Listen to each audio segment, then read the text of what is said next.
My alarm went off at 6:30 a.m., blaring a generic tune that felt like it was physically assaulting my eardrums. I smacked it silent and lay there for a moment, staring at the ceiling, contemplating if I could just email him my resignation and move to a remote cabin somewhere. Of course, reality and my rent had other plans. The coffee machine in my kitchen didn't work because apparently appliances everywhere were conspiring against me. I choked down a cup of lukewarm instant coffee that tasted like bitter regret and grabbed a granola bar on my way out the door. My subway ride to work was predictably crowded, and I ended up squished between a man loudly explaining cryptocurrency to an uninterested teenager and a woman who sneezed at least 8 times in the span of 5 minutes. By the time I stepped into the office, I was already ready to go home. I knew 2 things for certain when I started at Globotech Solutions. The coffee was a crime against humanity, and the printer was the devil incarnate. The beast, an ancient, groaning copier that seemed to take personal offense at my mere existence, was a permanent fixture of my mornings. This particular morning, I jabbed at its flashing buttons, my jaw tightening with each beep. The copier whirred defiantly before coughing up an error message. I exhaled sharply, muttering, "Of course you jammed again." I yanked the paper tray open and tugged on a crumpled sheet wedged between the rollers. It refused to budge. "Morning, Olivia? Need a hand?" came a voice behind me, casual yet amused.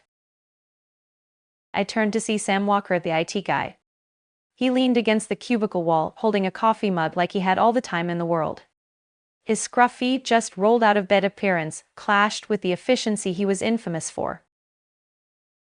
"I've got it," I said, more to myself than to him.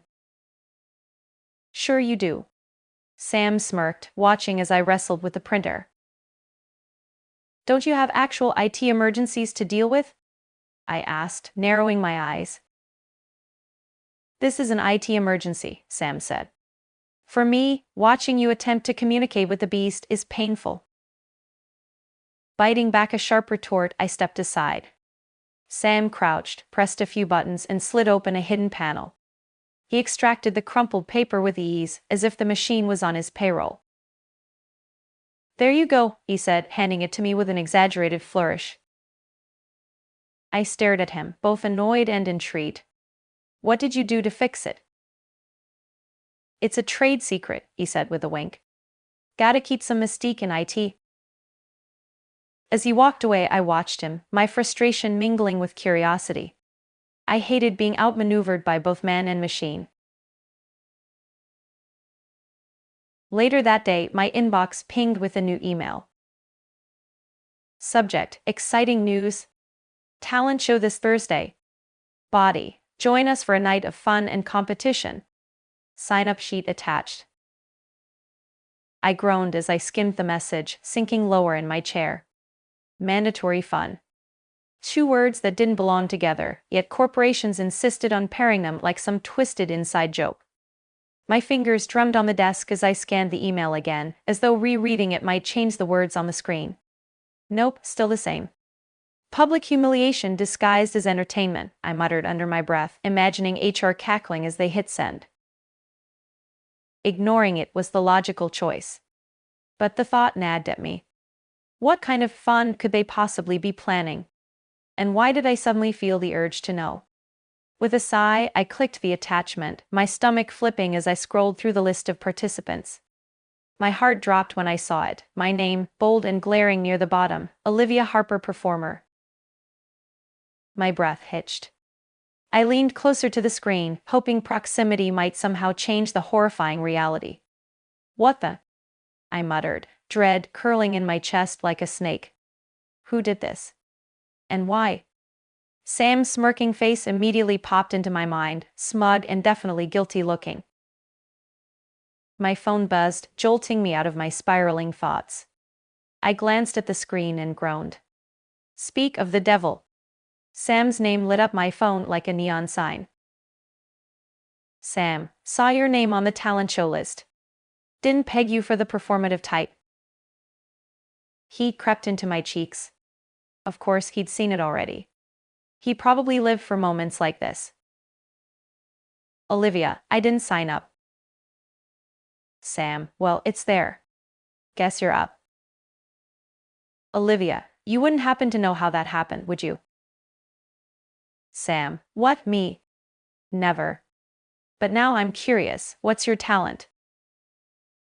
I stared at his message, half tempted to chuck my phone across the room. Was he teasing me or just enjoying the chaos he so clearly orchestrated? Olivia, avoiding unnecessary interactions. Guess I'm failing that right now. Sam, can't wait to see that in action Thursday. The phone slipped from my hands and I let my head thunk against my desk. This cannot be happening, I groaned. Whoever signed me up was going to pay.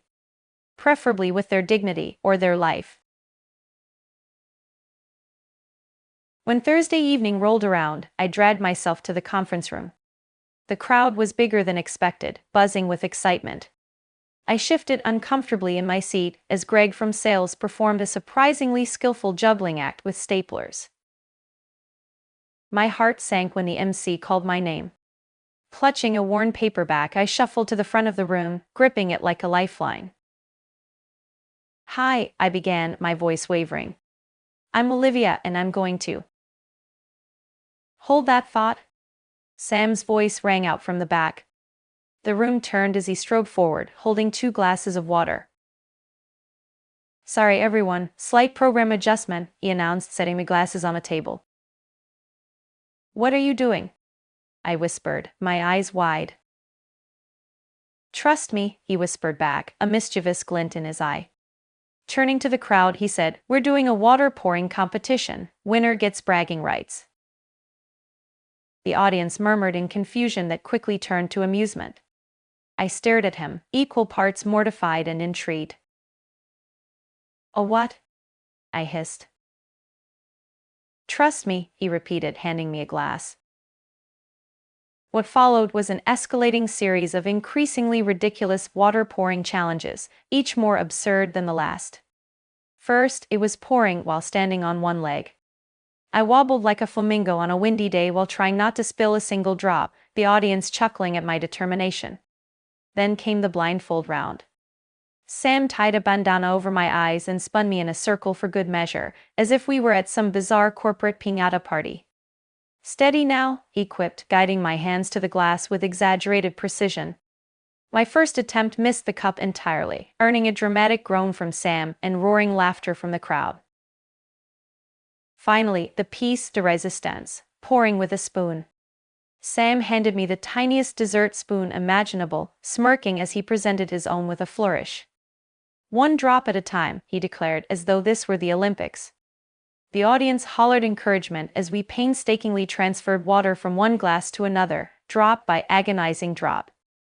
By the end, we were both soaked from a combination of spills, exaggerated gestures, and a particularly ill-advised attempt by Sam to pour while balancing the glass on his head.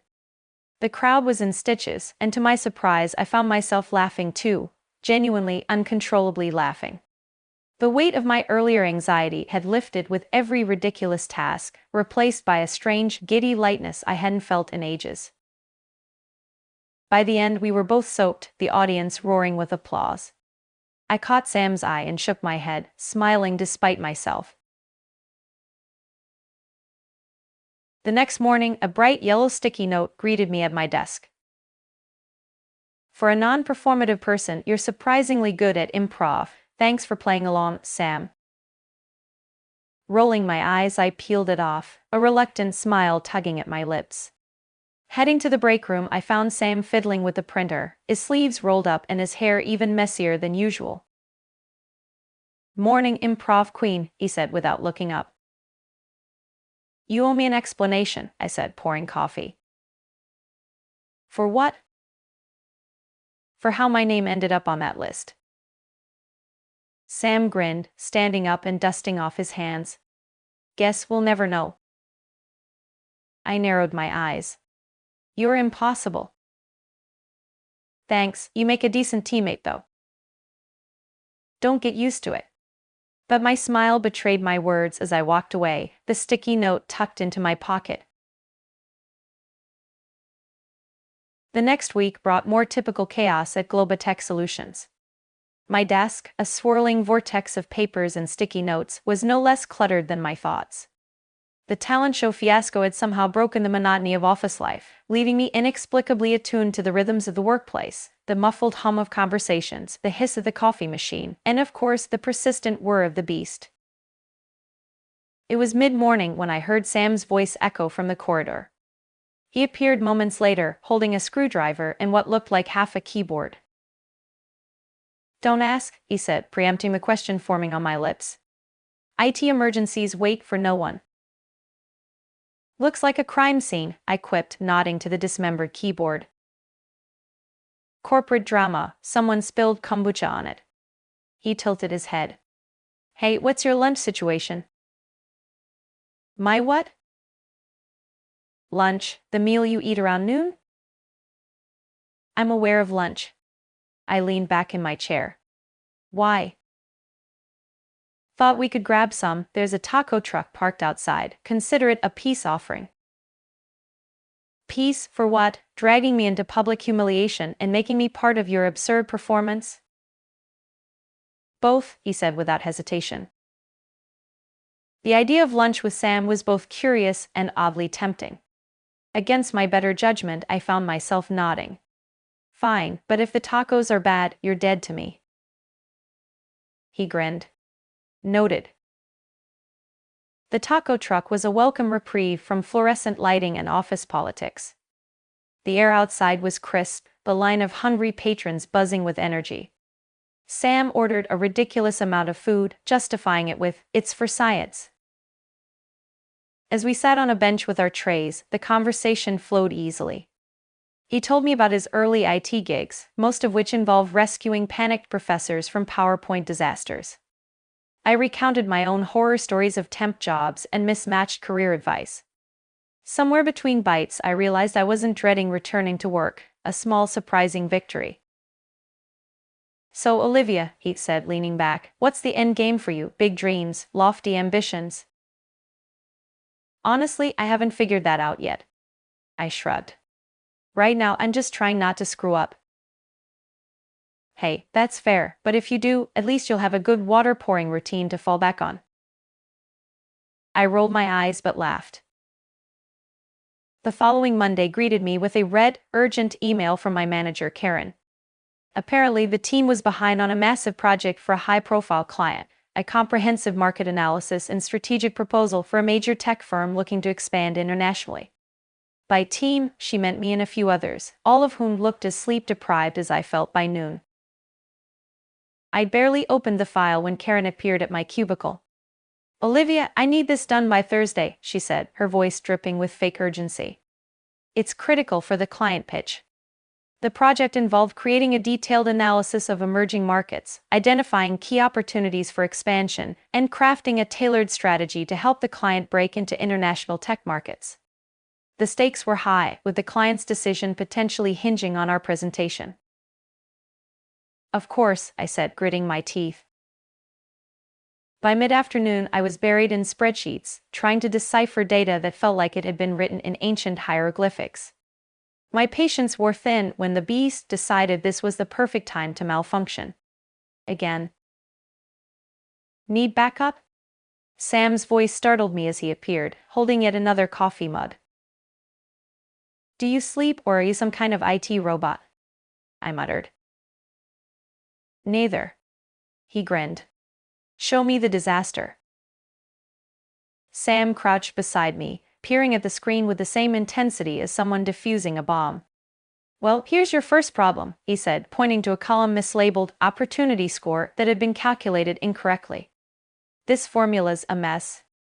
He typed a string of commands, the data reshuffling itself into neat, color-coded sections. "And there," he added, a note of triumph in his voice.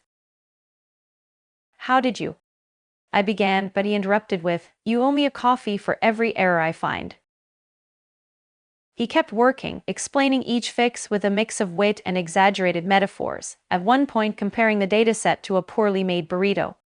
Despite my frustration, I found myself chuckling as he effortlessly tamed the chaos.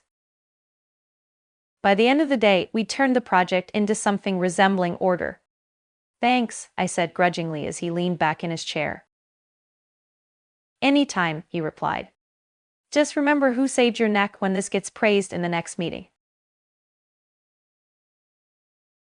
Thursday evening found me in the office late, poring over a sprawling mess of charts and notes for the client pitch. My desk looked like a battlefield of sticky notes and coffee cups. The building was eerily quiet, the usual hum replaced by the occasional creak of the HVAC system. I heard footsteps and turned to see Sam, carrying a small toolkit and looking far too awake for this hour. "What are you still doing here?" I asked, rubbing my eyes. "Maintenance on some of the PCs," he said, lifting the kit for emphasis. "But seriously, what's your excuse?"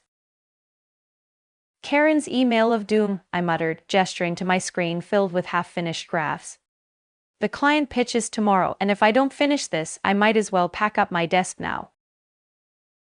Sam dropped into the chair across from me, setting his kit down.